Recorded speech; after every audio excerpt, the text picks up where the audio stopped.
हमारा स्कूल ये एक ऐसा कैद खाना था जहाँ के नियम कायदे कानून कुछ अलग होते थे। इस जेल के कैदी डेली अपने घर से बस्ता टांग के यहाँ पे आते हैं दिहाड़ी करने। कई माँ बाप उनके बच्चों को खुद इस जेल में फेंक के जाते हैं ताकि उनका बच्चा जिंदगी में एक सक्सेसफुल दिहाड़ बन सके।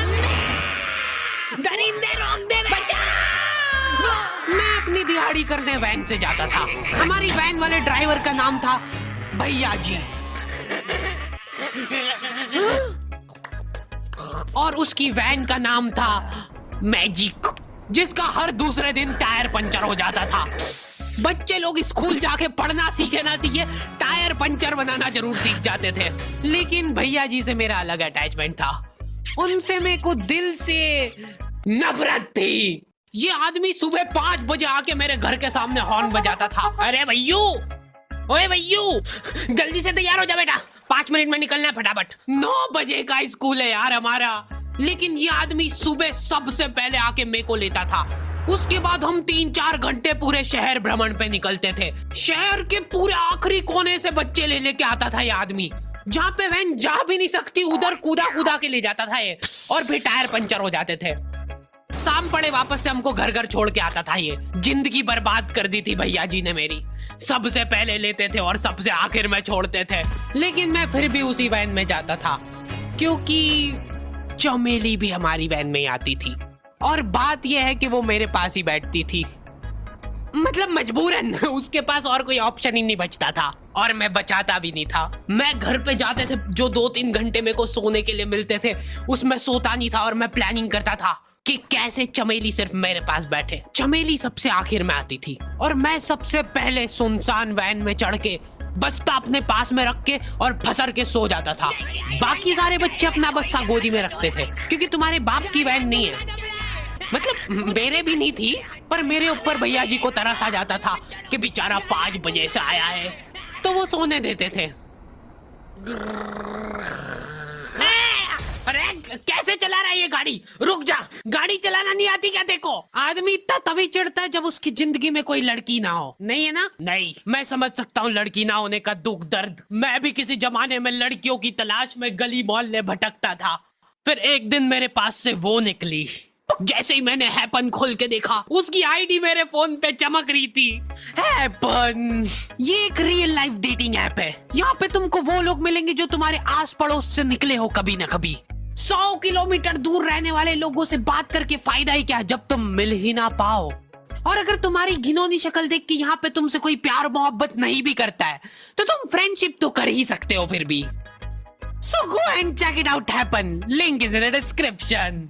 लेकिन मैं सोता नहीं था, मैं आंख बंद करके चमेली के घर का इंतजार करता था।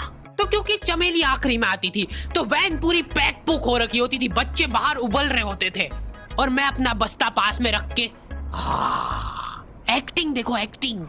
और जैसे ही वो आती थी, हड़बड़ाना नहीं, ऐसे टाइम पे हड़बड़ाते नहीं है कि फटाफट बैग उठाया और आओ इधर बैठो जल्दी। मत करना ये हरकत, भाग जाएगी वो। ठरक नहीं झलकना चाहिए जरा सी भी, एकदम सटल रखना है। क्या हुआ? और कहीं जगह नहीं है क्या? तेरे मुंह में मुंह दूंगा मैं। अच्छा ठीक है, इधर ही बैठ जाओ। देख रहे हो एक्टिंग, देखो तुम लौंडे की। ना जाने कौन सी नशीली खट्टी मीठी खुशबू लगा के आती थी चमेली। आज तक उसकी खुशबू है मेरी नाक में। मैं वो खुशबू का पूरा मजा ले ही रहा होता हूँ, इतने में एकदम भभका बास आती है निकाह से। जैसे ही मैं बाहर झांकता हूँ, मरा हुआ कुत्ता पड़ा है वहाँ पे। एक काली कार सूख करके निकली और मेरे बच्चे को मार दिया। कैसे करके निकली? शुक। ऐसे नहीं निकली थी, मैं यहीं पे खड़ा था, वो कार आई थी और जैसे ही वो बच्चा नीचे आया तब वो खड़ा, वो बच्चा चिल्लाया और फिर कार शुक करके भाग गई। उधर कुछ बच्चे ऑटो रिक्शा से भी आते थे स्कूल। ऐसा लगता था कि पूरे स्कूल के बच्चे इस एक ऑटो रिक्शा में ठूस ठूस के ले जाता है वो। ये ऑटो वाले और भैया जी दोस्त थे और अब ये बीच सड़क पे रेसिंग लगवा रहे हैं। इनकी गाड़ियां उबला रही है बच्चों से, फिर भी नहीं मान रहे ये लोग। नहीं जीतूंगा। स्कूल जाके वो पीछे मुलट के देख रहा है तो एक बच्चा नहीं बचा उसके ऑटो रिक्शा में। हमारे भैया जी बेचारे पीछे से उनके गिरे हुए बच्चों को उठा उठा के ला रहे थे। यही सब हरकतें करके हम लोग जैसे तैसे कैद खाना पहुंच जाते हैं। सुबह 5 बजे से निकलने के बावजूद हम लोग लेट पहुंच रहे हैं वहाँ पे पहुंच के हमने देखा कि 4 लौंडे मरे हुए पड़े हैं जिनको डॉन ने मारा है। डॉन हमारे स्कूल की इंचार्ज थी। डॉन का कद छोटा था और पेट मोटा था और आश्चर्य की बात यह है कि समय के साथ उसकी हाइट कम हो रही थी। मतलब बड़े नहीं बड़े वो चलता है एक बार को, पर इसकी कम हो रही थी। डॉन बहुत स्ट्रगल करके कार से स्कूल आती थी खड़े होके, क्योंकि बैठ जाए तो उसको सामने की सड़क नहीं दिखती थी। वो अलग बात है, खड़े होके भी पूरा नहीं दिखता था। हर रोज 2-4 कुत्ते कुचलते हुए आती थी वो। फिर मेरे को समझ आया कि रास्ते में जो कुत्ते दिखे थे वो डॉन इस कैद खाने में छत पे बैठी रहती थी स्नाइपर लेके। कोई भी कैदी कुछ गलत गतिविधि करता हुआ दिखता था तो वहीं पे, मैडम इनकी लाश का क्या करना है? अरे ये तो आपको पता ही है। कहाँ रह गए थे यार झमू दीदी? फटाफट ये खून वून साफ करो।